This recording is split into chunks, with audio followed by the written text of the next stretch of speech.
Hello, I'm Jim Demo with Clark County Close-Up. Thank you both for meeting with us. Thank you for having Thanks, Jim. us. Jessica, we'll start with you. The numbers of people 60 and older are increasing quite a bit. Today in Clark County, it's 1 in 6, and I believe by 2030 it'll be 1 in 4. Are you seeing similar increases in the reports of crime abuse targeting seniors? We really are. Elder abuse is a national epidemic. Clark County is certainly no different, and as the numbers of that elderly population rise, so also will crimes committed against them. The statistics are pretty staggering when it comes to elder abuse.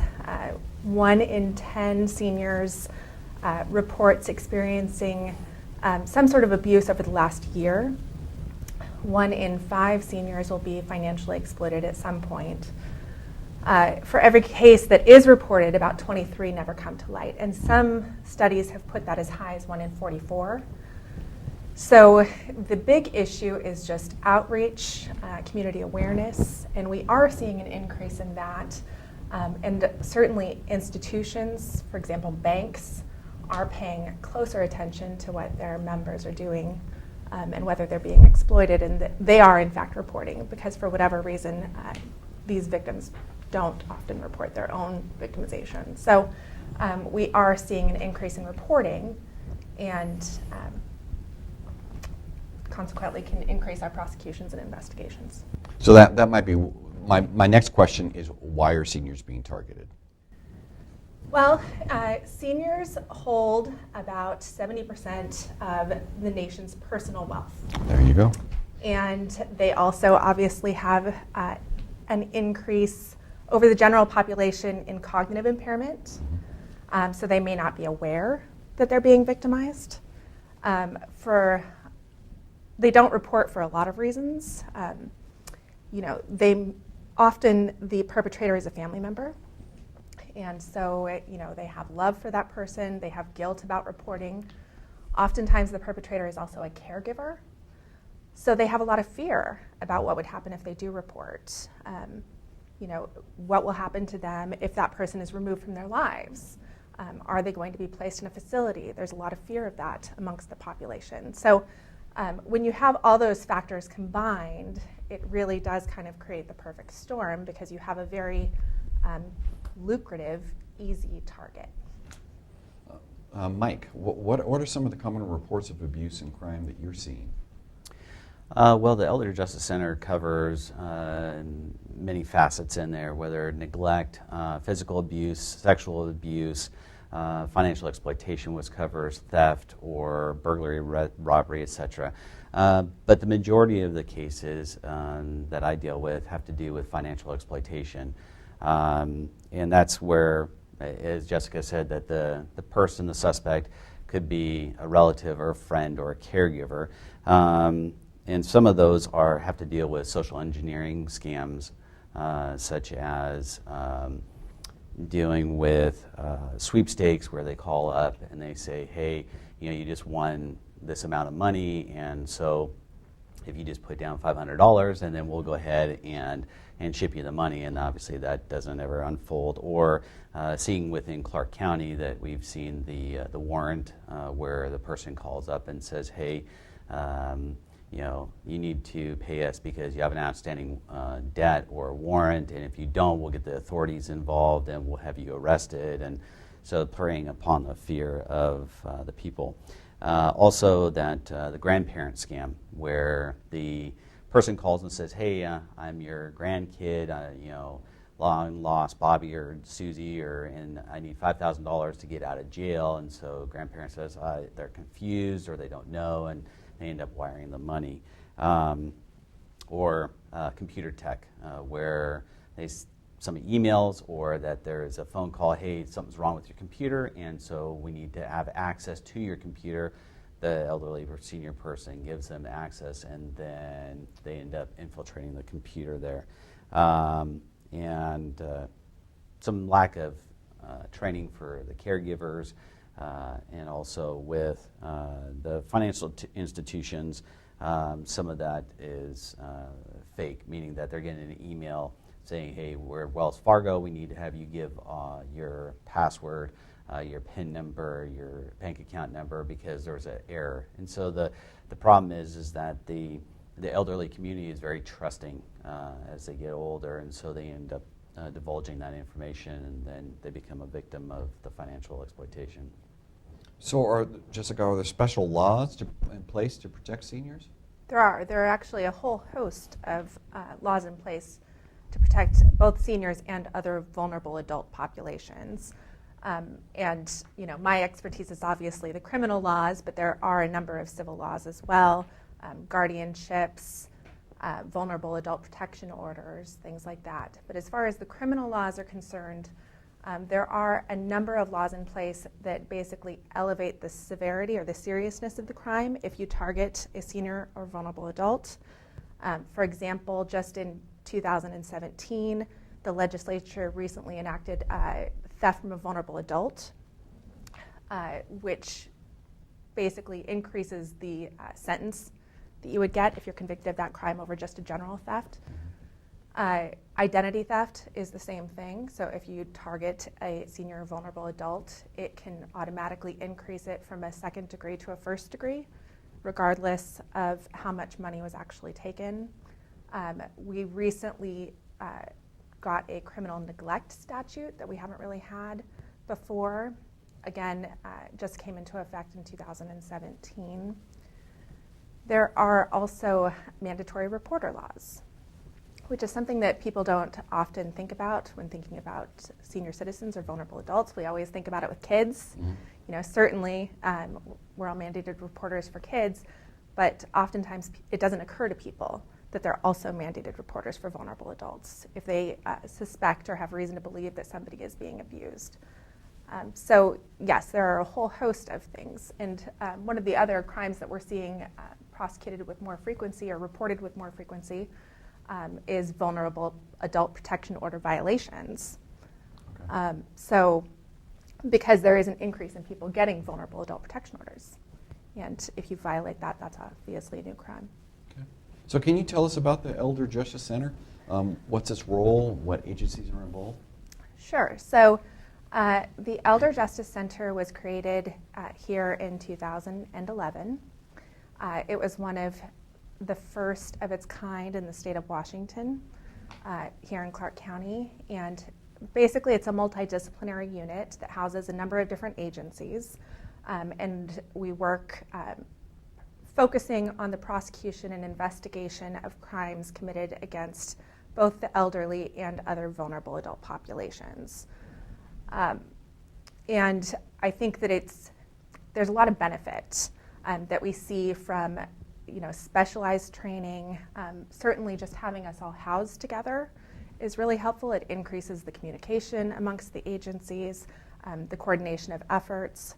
So that is certainly a benefit. As far as the agencies involved, we obviously have the prosecutor's office. The Vancouver Police Department, Detective Day, is assigned to that unit. We have Adult Protective Services. We have a victim advocate that's housed there.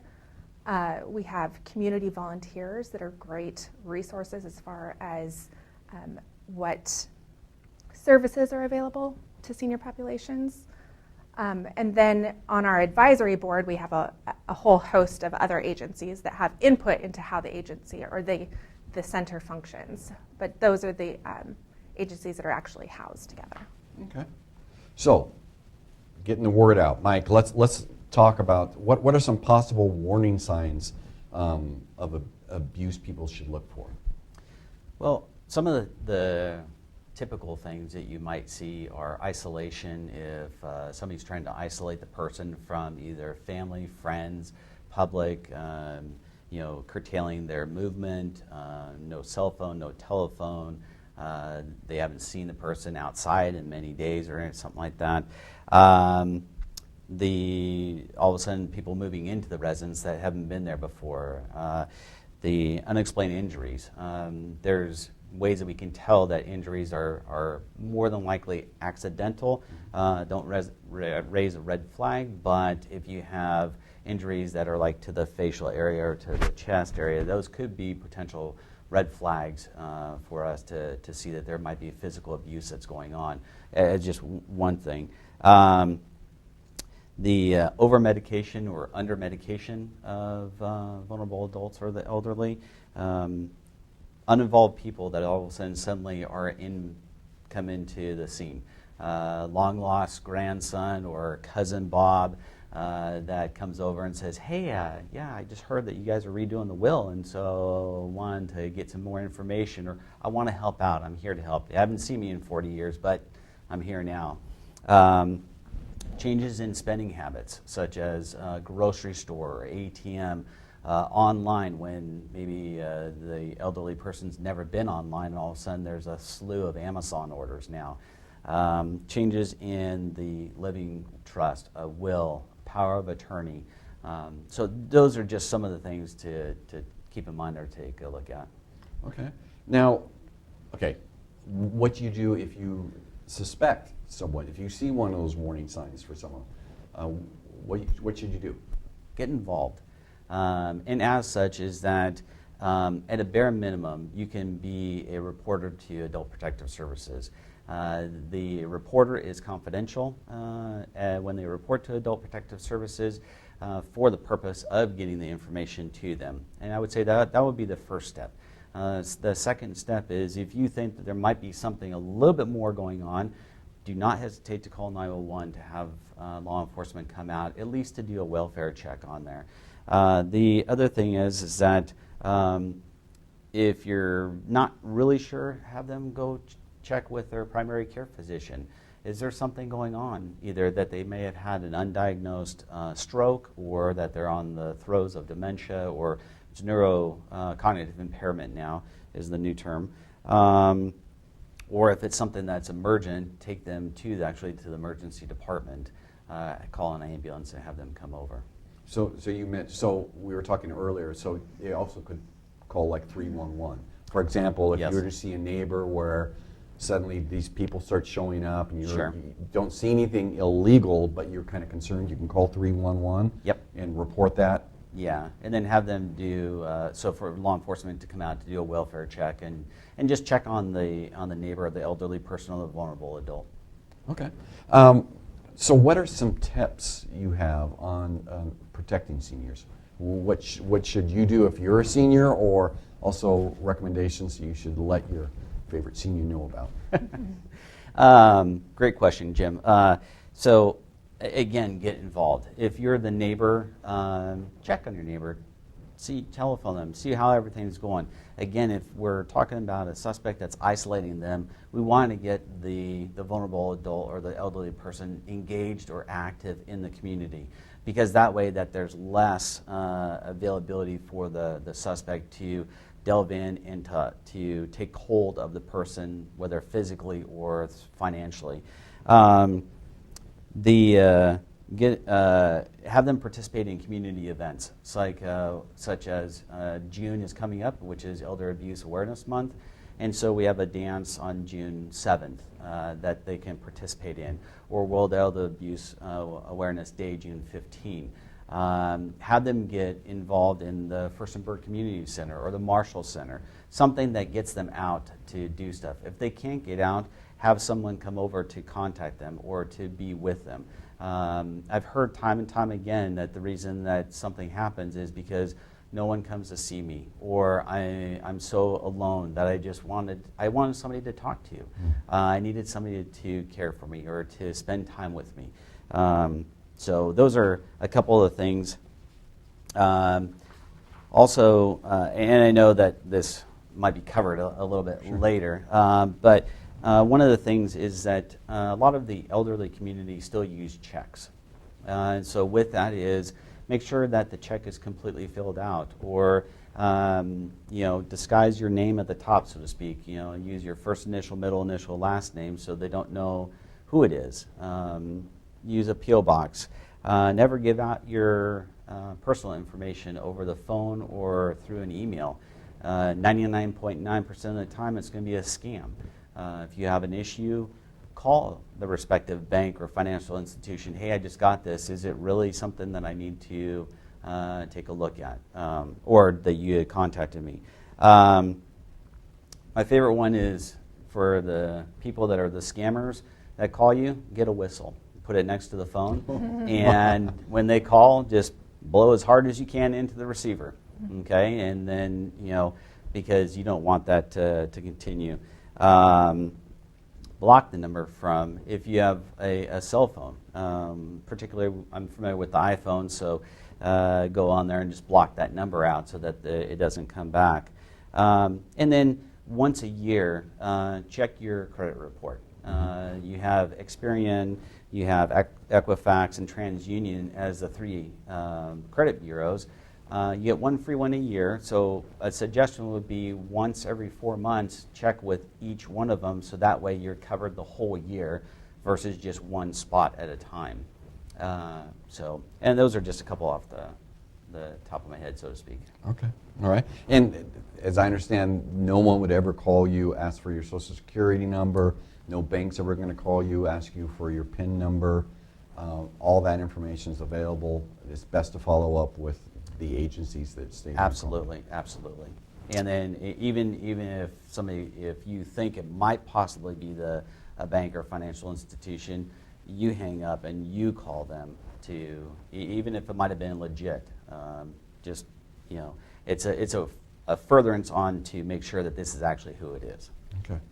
And then family members, we talked about that. Neighbors, same thing. Just be involved with check in with your parents. And yeah, and with that is with family is sometimes we have families that are divided, and so checking in with siblings or with aunt and uncle or with grandparent or mom and dad, just to make sure that everything's okay. The communication is the biggest thing in there because the isolation breaks off that communication because you don't want that.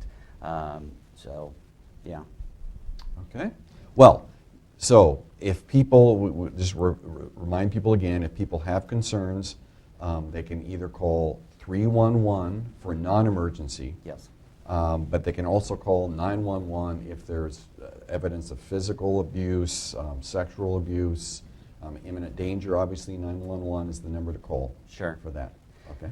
And also, I would add to that is that if you suspect any elder abuse, call 911.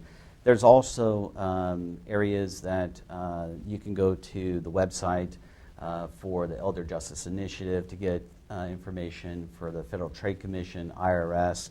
As far as for identity theft or ways to help out or caregiving, you can go to the U.S. Postal Inspection Service if you have a theft of mail, or if something's happened with your Social Security check, contact Social Security Administration. There's great services within the county too, as far as for YWCA, Lutheran Community Services, Catholic Community Services, that we as the unit also rely on as well. And those are just some of the things to be available for people. Okay, and we'll also put up on the screen the email to the Elder Justice Center, clark.wa.gov/prosecuting-attorney/Elder Justice Center. Thank you both for meeting with us today. Thanks so Thanks much. a lot, Jim.